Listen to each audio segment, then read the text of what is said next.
پیرسور میرا نام اسامہ ہے، اور میرا سوال ہے کہ اس وقت پاکستان کے جو حالات ہیں ان کو دیکھ کر آپ کو کیا لگتا ہے کہ اس ملک میں بہتری آئے گی کہ نہیں؟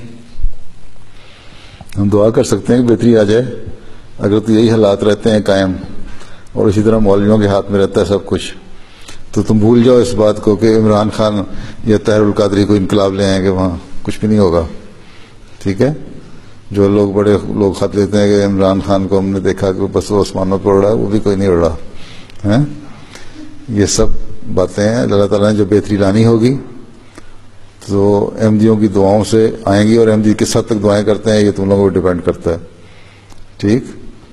اور وہ اچانک آئے گی بہتری، آثار اچانک شروع ہو جائیں گے. یہ نہیں ہوگا کوئی تمہیں پہلے نظر آتا اور تمہیں اس کے اوپر نظر ہو جائے کہ یہ فلاں شخص بہتری لے آئے گا. کوئی نہیں، کوئی فلاں شخص بہتری لائے گا جس کا تمہارے دل میں یہ خیال آ جائے کہ وہ بہتری لانے والا ہے. ٹھیک؟ اللہ تعالیٰ نے لانی ہے بہتری، کس طرح لانی ہے اللہ بہتر جانتا ہے. اور اگر نہیں تو پھر اسی طرح ملک ختم ہو رہا ہے، ختم ہو جائے گا. مولویوں کے ہاتھوں سے نکلے گا تو بہتری آئے گی. اگر مولوی سے ڈرتے رہے لوگ تو کبھی نہیں آئے گی. ہمارے اتنے مقدمے ہوتے ہیں جب بھی ہم انتظامیہ کے پاس جاتے ہیں یا افسروں کو کہتے ہیں کہ یہ مولوی ہیں، تو کہتے ہیں جی ہم ان کے خلاف کچھ نہیں کر سکتے، ہمارے ہاتھ بندھے ہوئے ہیں، اس وقت ہمارے اوپر مولوی قابض ہو گئے ہیں.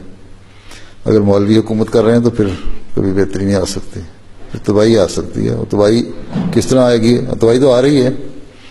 کبھی سیلاب آ رہے ہیں، کبھی زلزلے آ رہے ہیں، کبھی ایک دوسرے کو مار دھاڑ کر رہے ہیں. سمجھتے نہیں نا. پھر بھی ہر ایک یہی کہتا ہے کہ اب اس کے باوجود کہ سب کچھ ہو رہا ہے، ایک دوسرے کو مار دھاڑ کر رہے ہیں. جلسہ ہوتا ہے ختم نبوت کا، تو وہاں ایک مولانا منظور چنوٹی کا ایک کال تھا، اس کو بڑا بینر بنا کے نا، ہم تو لگاتے ہیں نا بینر لو فار آل ہیٹڈ فار نن کا، تو اس نے بڑا بینر بنا کے لگایا ہوا ہے کہ اگر سمندر میں دو مچھلیاں لڑ رہی ہوں نا تو سمجھ لو کہ یہ قادیانیوں کی سازش ہے.